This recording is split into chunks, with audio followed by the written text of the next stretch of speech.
Hello students, welcome to Roopa Venkat nature lovers. Telangana రాష్ట్రంలో degree first year లో అడ్మిషన్లకు నిర్వహించేటటువంటి దోస్తు నోటిఫికేషన్ అయితే ఈ రోజు విడుదలైంది.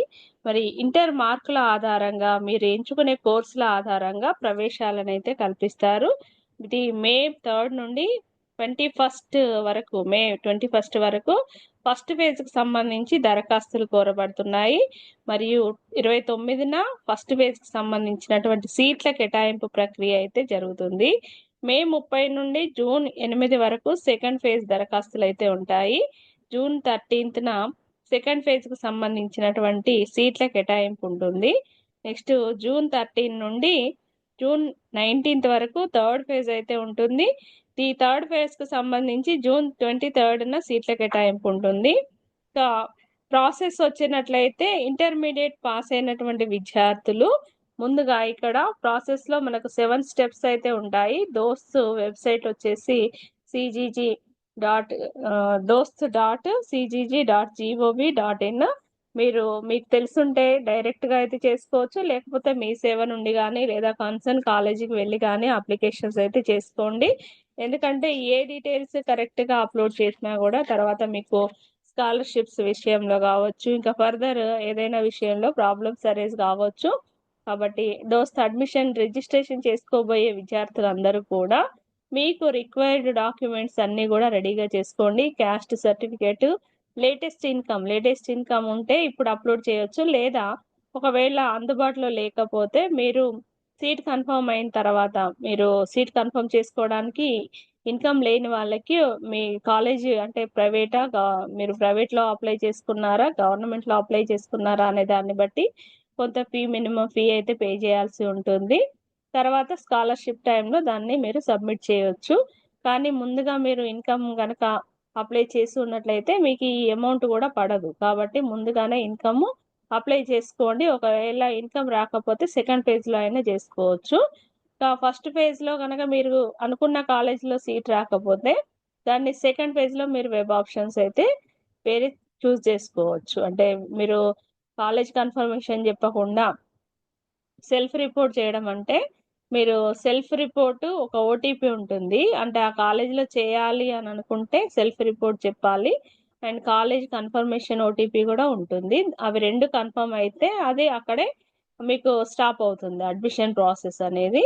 అలా కాకుండా మీరు సెల్ఫ్ రిపోర్ట్ చేసి తర్వాత సిసి ఓటీపీ చెప్పకుండా వేరే కాలేజ్కి వెబ్ ఆప్షన్స్ అయితే పెట్టుకోవచ్చు.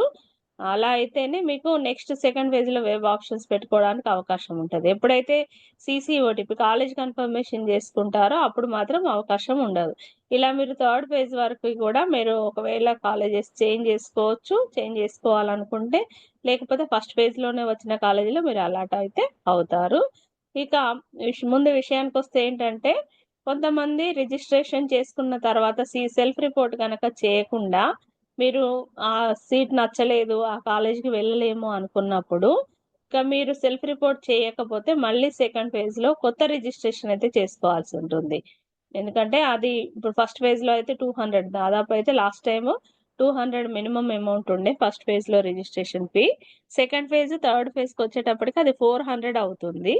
కాబట్టి మీరు మళ్ళీ ఆ 400 పే చేసి మళ్ళీ రిజిస్ట్రేషన్ చేసుకోవాల్సి ఉంటుంది. కాబట్టి సెల్ఫ్ రిపోర్ట్ చేయడం అనేది కంపల్సరీ. ఈ గైడెన్స్ అయితే అందరూ ఫాలో అవ్వండి. అండ్ ముందుగా ఆలోచించి మాత్రమే వెబ్ ఆప్షన్స్ అనేవి చూస్ చేసుకోండి. ఏ కాలేజ్ బెటర్ గా ఉంటుంది, మీకు దగ్గరలో ఉన్నదా, లేకపోతే అన్ని ఫెసిలిటీస్ ఉన్నదా, ఫ్యాకల్టీ బాగున్నదా, ఏ కోర్స్ బాగుంటుందని అన్ని కూడా మీరు ఆలోచించి మాత్రమే వెబ్ ఆప్షన్స్ చూస్ చేసుకోండి. తర్వాత సీట్ వచ్చిన తర్వాత ఇక వెబ్ ఆప్షన్స్ లో మళ్ళీ చేంజ్ చేసుకోవడం, మళ్ళీ ఇదంతా ప్రాసెస్ కంటే కూడా మీరు అన్ని విషయాలు ముందు అవేర్నెస్ అయితే కలిగి ఉండాలి. లేకపోతే మీరు దగ్గరలో ఉన్న కాలేజ్కి వెళ్ళి మీరు సజెషన్స్ అయితే తీసుకోండి. ఇక ఫస్ట్ ప్రాసెస్ లోకి వచ్చినట్లయితే చూడండి, కాలేజ్ ప్రీ రిజిస్ట్రేషన్ ఈ ఫస్ట్ స్టెప్ లో మీరు మీ యొక్క నేమ్ ఎంటర్ చేసి మీ డేట్ ఆఫ్ బర్త్ ఇవన్నీ ఎంటర్ చేసినట్లయితే మీకు ఒక లాగిన్ అనేది వస్తుంది. తర్వాత అప్లికేషన్ ఫీ పేమెంట్ అయితే చేయాల్సి ఉంటుంది. అప్లికేషన్ ఫీ ఫస్ట్ ఫేజ్ కి అయితే తక్కువగా ఉంటుంది, సెకండ్ థర్డ్ ఫేజ్ కి కొంత అమౌంట్ పెరుగుతుంది. కాబట్టి ఈ ఫీ పేమెంట్ చేస్తేనే మీకు లాగిన్ అనేది వస్తుంది. క్యాండిడేట్ లాగిన్ ఒక ఐడితోనే మీకు ఆ పాస్వర్డ్ ఓటీపీ వస్తుంది. దాన్ని మీరు ఎంటర్ చేస్తే మీరు లాగిన్ అవుతారు. అది మీ అటాచ్డ్ మొబైల్ నెంబర్కి, ఆధార్ లింక్డ్ మొబైల్ నెంబర్కి మాత్రమే వస్తుంది. కాబట్టి మీరు ముందుగా మీ ఫోన్ని ఆధార్ లింక్ అప్ అయితే చేసుకోవాలి. ఇక ఇందులో మీరు ఆల్రెడీ అన్ని ఫిల్ చేసిన తర్వాత వెబ్ ఆప్షన్స్కి టైం అయితే ఇస్తారు. అంటే ఫస్ట్ రిజిస్ట్రేషన్కి అన్ని కంప్లీట్ అయిన తర్వాత వెబ్ ఆప్షన్ డీటెయిల్స్ షెడ్యూల్ అయితే మళ్ళీ ఇంకొక వీడియోలో తెలియజేస్తాను. ఇంకా దాన్ని బట్టి మీరు వెబ్ ఆప్షన్స్ అయితే చూస్ చేసుకోండి.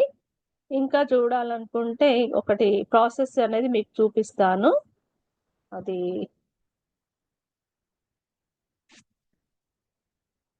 ఏదైనా కూడా మీకు వీలు కాకపోతే మీరు మీ సేవ నుండి అయితే అప్లోడ్ చేసుకోవచ్చు. లేదనుకుంటే మాత్రం మీరు చేసుకోవాలనుకుంటే మాత్రం జాగ్రత్తగా అంటే దాన్ని ఎలా చేయాలనేది సెర్చ్ చేసి మరీ చేసుకోండి.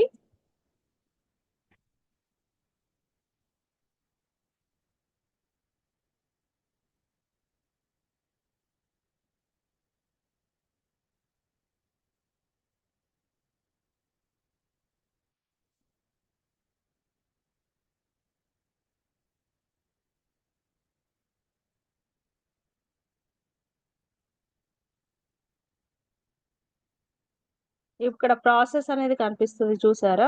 ఈ ప్రాసెస్ అనేది చూడండి ఒకసారి. దీనిలో మొత్తానికి ఎన్ని స్టెప్స్ ఉన్నాయో చూడండి.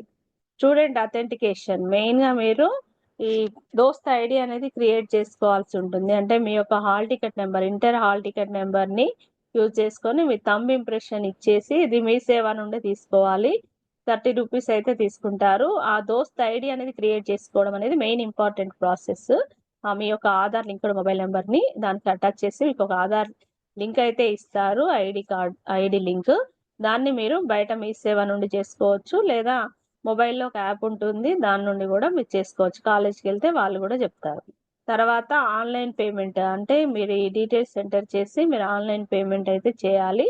తర్వాత application filling of application third step. తర్వాత web options, seat allotment, online seat confirmation.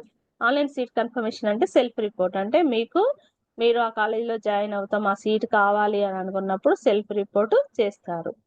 ఇక తర్వాత స్టూడెంట్ రిపోర్టింగ్ టు కాలేజ్కి రిపోర్ట్ చేసి సీట్ కన్ఫర్మ్ చేసుకోవడం. లాస్ట్ ఈ 8 స్టెప్స్లలో మీకైతే పూర్తవుతుంది. ఇది దోస్త్ అడ్మిషన్ ప్రాసెస్. ఇక ప్రాసెస్లోకి వెళ్ళినట్లయితే చూడండి, ఏ కాలేజెస్లలో మీకు అడ్మిషన్స్ అయితే జరుగుతాయి. డిగ్రీ అడ్మిషన్స్ కనుక చూసినట్లయితే టోటల్గా తెలంగాణ రాష్ట్రంలో ఉన్నటువంటి వివిధ యూనివర్సిటీస్లలో Kakatiya university, Mahatma Gandhi university, JNTUH, Osmania university, Palamuru Telangana విశ్వవిద్యాలయ university, Satavahana university, next Telangana university పరిధిలో ఉన్నటువంటి డిగ్రీ కాలేజెస్లలో, ప్రైవేట్ అండ్ గవర్నమెంట్ డిగ్రీ కాలేజెస్లో అడ్మిషన్స్ కోసం దోస్తు ప్రక్రియ అయితే నిర్వహించబడుతుంది. కోర్సులో అలాట్మెంట్ ఏ విధంగా తీసుకోవాలనేది మీ యొక్క గైడెన్స్ అయితే తీసుకోండి వేరే వాళ్ళ నుండి, మీకు తెలిసిన సార్ల నుండి కానీ, ఇంకా మీ ఏ కాలేజీలో అయితే జాయిన్ అవ్వాలనుకుంటున్నారో వాళ్ళ నుండి గైడెన్స్ అయితే తీసుకోండి. ఇక ఫర్దర్ రిక్వైర్డ్ డాక్యుమెంట్స్ అవన్నీ కూడా నేను ఇంకా మరొక వీడియోలో తెలియజేస్తాను. ఏమన్నా డౌట్స్ ఉన్నట్లయితే నా కామెంట్స్ రూపంలో తెలియజేయండి, దానికి నేను ఆన్సర్ అయితే చేస్తాను. ఆల్ ది బెస్ట్ అందరు.